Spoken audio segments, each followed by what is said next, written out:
अस्सलामुअलैकुम। जैसे कि दोस्तों जानते हो, मैं यकूब बलोच, आप देख रहे हो मेरा YouTube channel Yakub Khan technical solar system. आज मैं इस VFD इन्वर्टर में फ्री करेंसी के बारे में कुछ सेटिंग आप दोस्तों को बताना चाहता हूं कि 50 HZ से 60 HZ पर फ्री करेंसी किस सेटिंग से सेट की जा सकती है।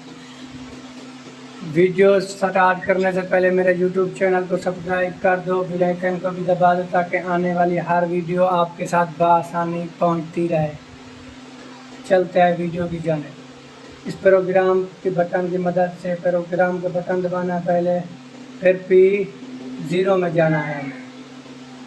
जैसे कि आप देख सकते हो, P0 में डेटा इंटर करना है, फिर P0.00 आ जाएगा।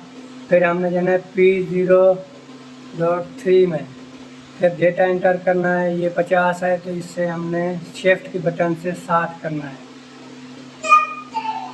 60 किया, फिर हमने डेटा इंटर किया, फिर P04 में जाना है, फिर डेटा इंटर करना है। इधर भी 50 है तो हमने इसको 60 करना है, फिर डेटा इंटर करना है। अभी भी हमारी सेटिंग 60 HZ पर मुकम्मल नहीं हुई। फिर हमें इसे छोड़ देना है। फिर हमें जाना है P06 में, फिर डेटा इंटर करना है। ये 50 है तो इसे भी 60 करना है, फिर करना है डेटा इंटर, फिर आ जाना है फुल बैक। ये देख रहे हो दोस्तों, पहले 50 HZ थी, अब 60 HZ है। मिलते हैं अगली नेक्स्ट वीडियो के साथ। खुदा हाफिज़।